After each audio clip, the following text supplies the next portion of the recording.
Okay, so if you're watching this video, that's most likely because you know there is something wrong with your ad. So you're probably not getting the performance that you want from your Facebook ad, and you think you're making some mistakes. There is something wrong. And with this video, I want to show you the most common mistakes that I see when I audit Facebook ad account after auditing over 100 plus Facebook ad account for e-commerce brands. And in this video, I'm going to cover the most common 10 mistakes that I usually see. And as you can see here, we spend a couple of dollars on ads. This is like just 1 year in one ad account. We spent just this year, just like one ad account, we spent 800k. This is last 30 days. We have 40k spent on other like ad account with a 4.75 return on the ad spend. Here we have daily results that we got for one of our clients, and this is like 12 of April. We spent 1.7k and got like 23k back, so 13.6x return on the ad spend. And here we have another 7.28 return on ad spend within 1 week with a 13k spent. And so in this video, I want to show you exactly what I usually see when I audit ad accounts. I always see these same problems happening, and yeah, I just want to make sure that you know what kind of mistakes I see, and of course, if you're making the same mistakes, ideally you want to fix them. And out of these 10 mistakes, there are like 5 of them which are actually very, very, very important, and those are actually literally just like destroying the ad performance. Like those are like the most dangerous mistakes. So let's get started. The first one, engaged audience. So the actual audience setup. Now, why this is important? What I see many times is that I go into the ad account, I check the Advantage Shopping Plus setup, and then I see engaged audience and then existing customer setup. And then the setup is most of the time wrong. Why? Because in the engaged audience, people forget to exclude existing customers, or even if they are syncing a list with Klaviyo, for instance, then they only put add to cart or website visitors, but they forget to exclude existing customers from this list. So you're still targeting the engaged audience, but within the engaged audience, there are existing customers. And so the entire reporting and the entire strategy is basically like all wrong, all over the place. And what you need to make sure is that if you're using a sync list with Klaviyo, you need to exclude all the buyers, all the existing customers directly within Klaviyo. And when you do it within the pixel tracking, you want to do website visitors, add to cart, checkout initiated, but you need to make sure that you are excluding the purchases in the last 180 days. Okay, this is very, very, very important. Now, second mistake is letting Meta spend on ads that have a high click-through rate. Now, why this is like a mistake? Sometimes what Meta does, spend money on the creatives that not are necessarily the ones that are bringing you the highest return on the ad spend, but the ones that are getting the highest engagement. And the reason is actually very simple. You need to think that Meta is like a platform, and the way that makes money is by selling impressions to advertisers. Okay, like us that we pay to run ads, and so what Meta needs to have is to have enough impressions to sell. Okay, because if there are no impressions, if no one is spending time on Meta, like Meta has no impression to sell. Okay, so what Meta wants to happen is Meta wants to maximize the user experience within the platform.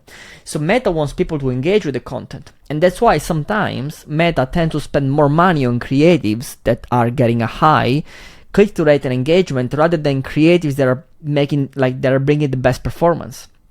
And so you need to check data, you need to check your ad, ideally daily, and if after 7 days or 14 days, whatever, depends on your spending, you see that there is an ad that is getting a lot of engagement, Meta is spending a lot of money on this ad, but there are no sales, you need to make sure that you turn it off.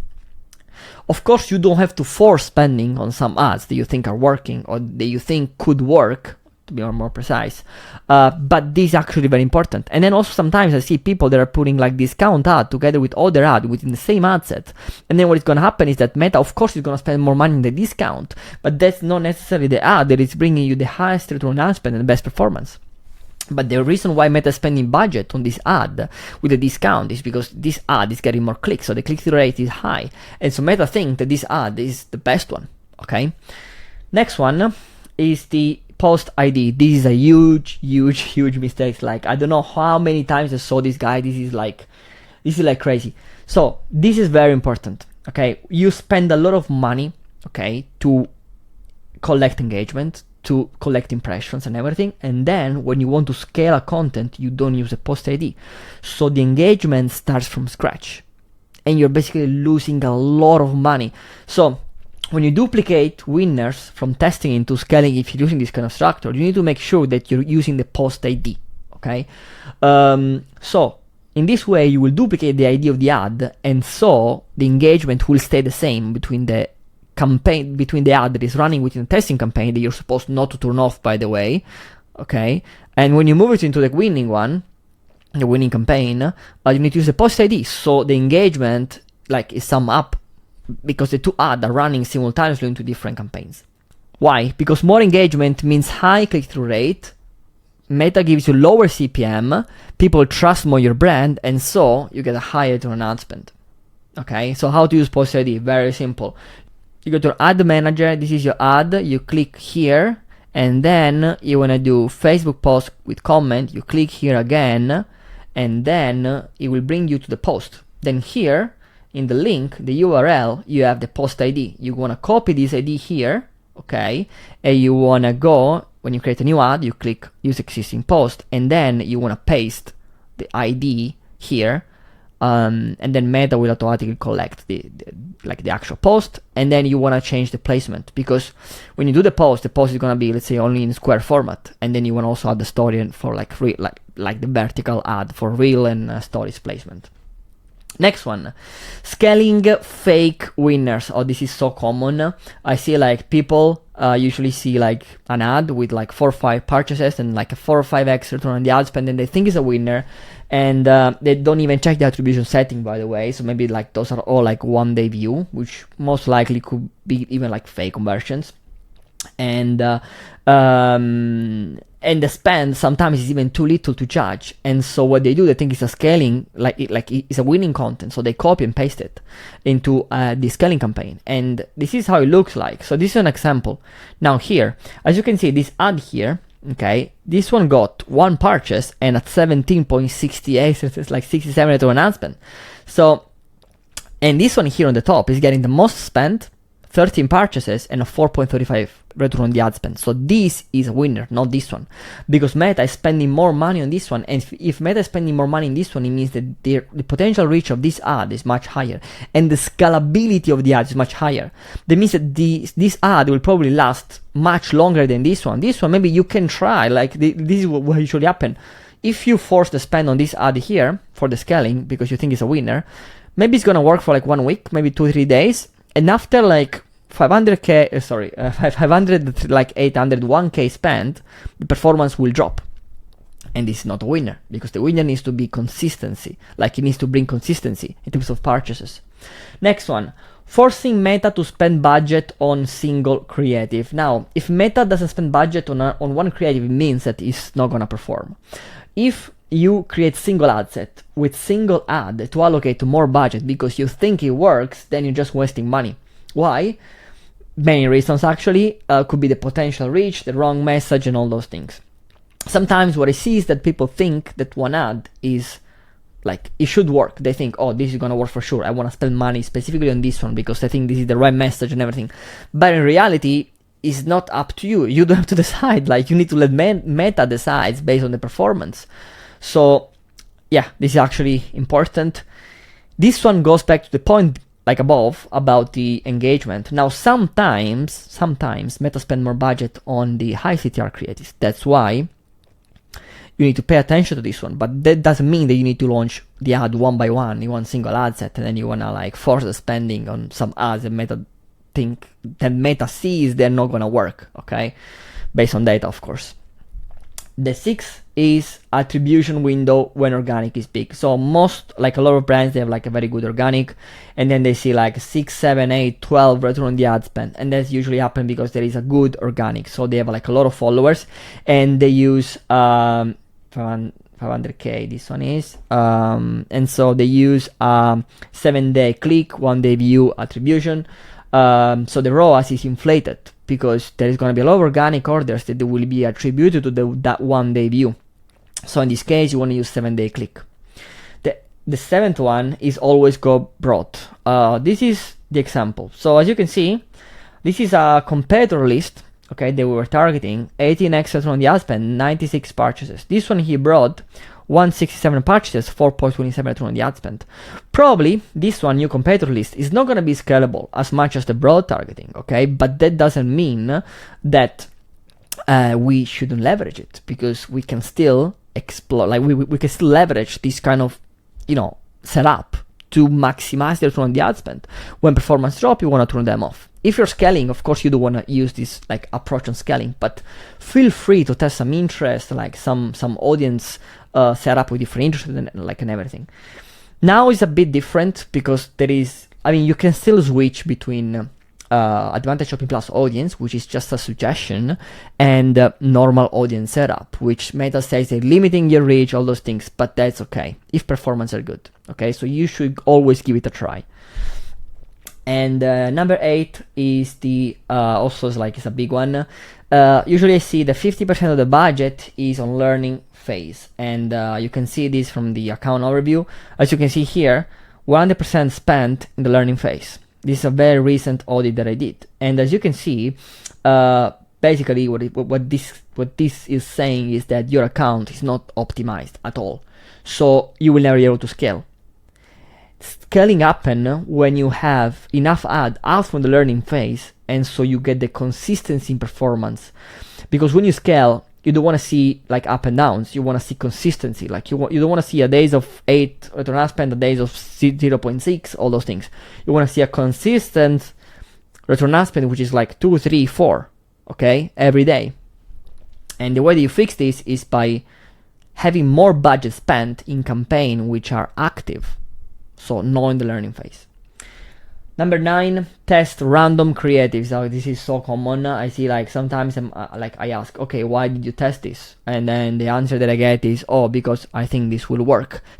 So this can apply only if you do a research first. So if you do a research, of course you do have to copy the competitors, but you need to understand what is working, what angles are working, what kind of setups are working. And then you want to, so when you do this reverse engineering thing, you want to create your content that are optimized based on what is already working. You don't have to copy, of course. And what you can do, which is also quite important, you can still create ad with your own mind, like with your own creative, like with your own creativity, but you always need to be based on some sort of data. Like you don't want to be completely random and say, oh, I think this angle is gonna work. If you don't do the research. And keep in mind, the research doesn't necessarily have to come from the competitor research. You can also do forums, like actually when you do like Reddit, for instance, and Facebook groups, comments, like analyzing all the comments on social media. Usually from here, from those kind of sources, you get the best data.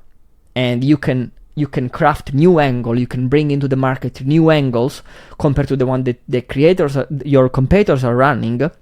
And so this is where the return on spend explode. And this is exactly what we did above here. As you can see, I think I can show this one where we go like 7x, 15, like 13x return on the ad spend some days, okay?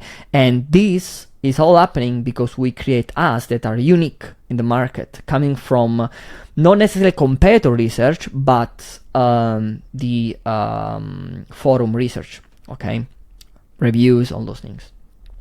And then finally, the last one is the ad set inside the CBO. I see now like a lot of brands, a lot of people are suggesting to run a CBO campaign, which is totally fine. The only problem that I see very common is that there are sometimes CBOs with like $5,100 spent, and there are like 20 ad sets, 30 ad sets running, and within each single ad set there are like 6 to 12 different content.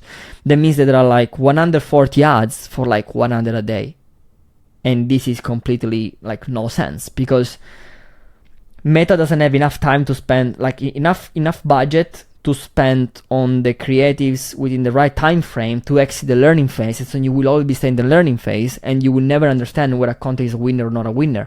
So rather than launching, if you have all these creatives, you need to raise the budget. If you also, Meta is actually stopping you. Like, if you don't have enough spending per month, you keep launching creatives, Meta at one point it will tell you you have too many ads active. I think like you cannot have more than 250 ads active if you spend less than 100k a month, something like that. And so what you want to do in this case, like if you have 100-day budget, you don't want to launch 30 ad set like in total, and like keep launching ads and creatives every week. You need to decrease the amount of ads that you launch every week. You need to adapt it for the spending. Usually what I suggest to have is like at least 30 to 50 a day per single ad set, considering that within single ad set you usually can have like 6 to 12 different ads. Ideally you want to have 6, 8, this is like the best number of ads within one ad set. But really this depends on CPMs, but for sure you cannot have a 100-day budget for like 140 ads active within the CBO. You will never understand what is working, what is not working. Meta will never be able to understand that as well, because the budget is still too thin, and there will never be enough data for Meta to understand what is working, what is not working. And then you will very soon reach the learning phase limited, like limited learning limited, and so the ads will never be able to scale. And this is basically it, guys. So if you have any questions, feel free to leave a comment under this video, and I'll see you in the next video.